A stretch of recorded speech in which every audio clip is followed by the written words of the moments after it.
YouTube, what is going on, y'all? It's your boy KBeaZy. And today I'm gonna have a little conversation about loops with you guys. So yeah, if you're a young producer, you're like 14, 15, however old you may be, and you're on Twitter, you've probably seen other people tweet, or maybe you even believe yourself, like, the top producers just use loops, they're not talented, like, oh my god, like, you know what I mean? Like, I remember thinking the same thing even for a minute, like back in the day. But yeah, in this video, I'm gonna just be talking about loops and the real reasons that producers use loops. And I'm gonna just be talking about loops in general, because I think it's like it's a big controversial topic, sort of, for some people, when it really shouldn't be controversial at all. But before I get into it, if you wanna head over to my Instagram, Snapchat, and Twitter and give me a follow over there at KBeaZy, that would be dope. But either way, if not, I'm gonna start the video now, so let's get it. Alright, so for a little test, here's what I want you to do. So if you're at home right now, you make beats, you're in your teenage years, and you probably have like a little bedroom studio, whatever it may be. Pause this video right now, go get your mom, go get your dad, and say, Mom, Dad, I'm making a beat right now, come into my room and sit here while I make this beat. Okay, and I want your mom and dad, if this is the chair you're making the beat in, I want your mom to stand right here, and I want your dad to stand right here looking over your shoulder as you're, you know what I'm saying? Like, I want them right there as you make it on the speakers. Okay, once your mom and dad are there, try to make a beat and start off with a melody. Now, maybe for some of you guys, it'll be good. Like, for me personally, I can make melodies under pressure when people are watching me, etc. But I know for a fact, for a lot of people, and myself included sometimes that shit is gonna be ass. Like, most likely, if that's the first time you've ever done that, your beat is gonna be fucking ass. And y'all may laugh, or y'all may think I'm trying to be funny. I'm not being funny at all. Go get your mom, go get your dad. Dad's right here, mom's right here. Make a beat. Your melody's gonna be whack, bro. It's gonna be sounding like that Timberland meme and with Jay-Z where I was like,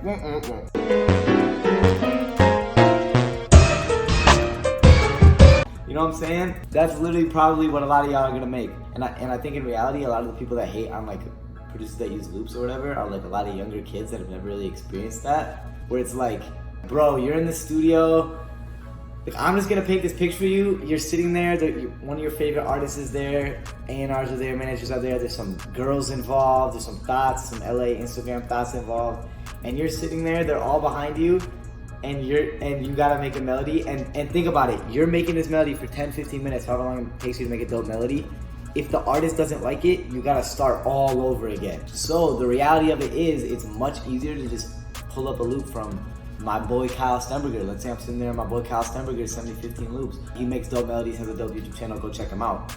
But I'm gonna pull up a Kyle Steinberg loop because A, I know his melodies are dope as fuck. B, I'm not gonna have to go through the pressure of like possibly spending 10 minutes on something that the artist doesn't even like and just wasting everybody's time and sort of looking whack. And C, if that beat gets placed and we get a credit, I'm getting my boy a credit too, which is dope because then I'm getting paid, my boy's getting paid, we both are getting a hit song instead of maybe just one of us getting a hit song. And don't get me wrong, I've sat in the studio and I've made melodies before, I've made dope songs with people, sitting there with people looking over my shoulder, and it is possible, especially once you get more comfortable to it, but it always is just a lot easier if you're just playing through loops, because bruh, if the artist and 15 people in LA Instagram thoughts are behind you, bro, I'm just gonna click through 10 melodies and the artist is gonna be like, yo, that's fire, like to one of them, and then I just gotta add drums. Also, I think what a lot of people forget about loops is that like somebody is making the loop. Like the whole argument that it's like it doesn't even take talent, you're just making the drums, like, or whatever, like, bro, the melody, like, there's another producer making the melody too. Like, the melody doesn't just fall out of the fucking sky and just like, oh, I got this melody now. Like, somebody else is getting paid as well for the loop. So it's like, you know what I mean? Like let's say I make a beat with Kyle Steinberg and everybody's like, oh, you just added drums, you can't actually make a melody or whatever. Like, okay, I made the drums, and he made the melody, which is a collaborative process, so he's getting paid too. Like shout out to him. He like, there's a producer that made the melody, sat down, made it, and is getting paid off the song too. Like, it's not like the melody is just magically created, you know what I mean? And I think a lot of people that maybe haven't been out here don't get that, because I remember there was like a period when I sort of thought that too. Like, when I first started making beats, I was like, why can't they just make their own melodies? And also, it's like, you're just gonna be able to make more beats. Let's say you're sitting at home in your bedroom and you're hating on loops.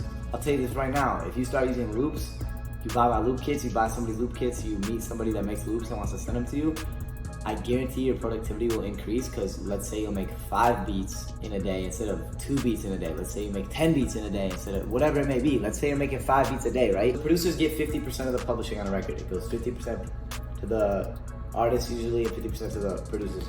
I'm just assuming there's no writers involved, it's just me and like a rapper, you know what I mean? So the producers gets 50% of the pub. Some people may think like, yo, I don't want to give up my pub and have to split my 50% two ways, so then I get 25 and the other person would get 25, like whoever made the loop. People are like, I don't want to give that up. And I understand what you're saying, but if you make 10 beats with loops and 3 of them get placed, I'd rather get 25% 3 times, because that's 75% overall of like different records, compared to if you get 1 placement, that's all you, then you're just gonna get 50%. Then you're just gonna get 50% of that song. So if you're collaborating with people, you're making dope music, you're making more beats because you're collaborating, then you can get more placements and get more money and get paid more, get even more songs, etc.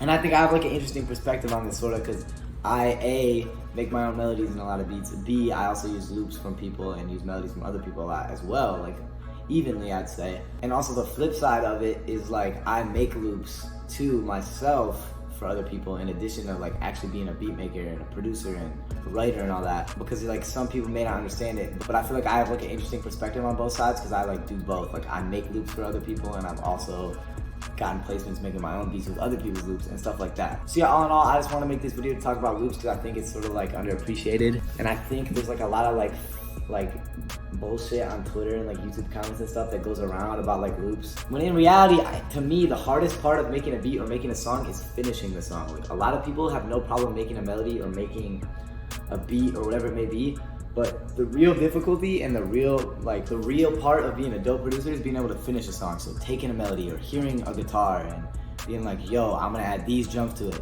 I'm gonna get this artist on it, this should be the lyrics, this should be the hook, we should arrange it like this. Sometimes it's a lot harder than making a loop, and there's both sides to it, because some people struggle with finishing the song and arranging it and all that, and some people are dope making loops, and other people are dope at finishing but can't make a loop to save their lives. So all in all, I just want to make this video to talk about that because I thought it was funny. Also, if you actually went and got your mom and dad, please do film it and send me the footage, and let's do like a mom and dad beat making challenge, and we'll just see like what the results are. But yeah, if you enjoyed this video, make sure to hit the like button, make sure to subscribe so you can stay around for more videos. If you want any of my drum kits, any of my loop kits, links in the description so you guys can go cop all of those. But yeah, thank you guys for watching this video. I appreciate you guys so much. We're almost at 100,000 subscribers, so let's run it up and get that big 100K, you know what I mean? But yeah, it's KBeaZy, baby. I'm out. I love y'all. Hope you guys stay fired up, and I'm out. Peace.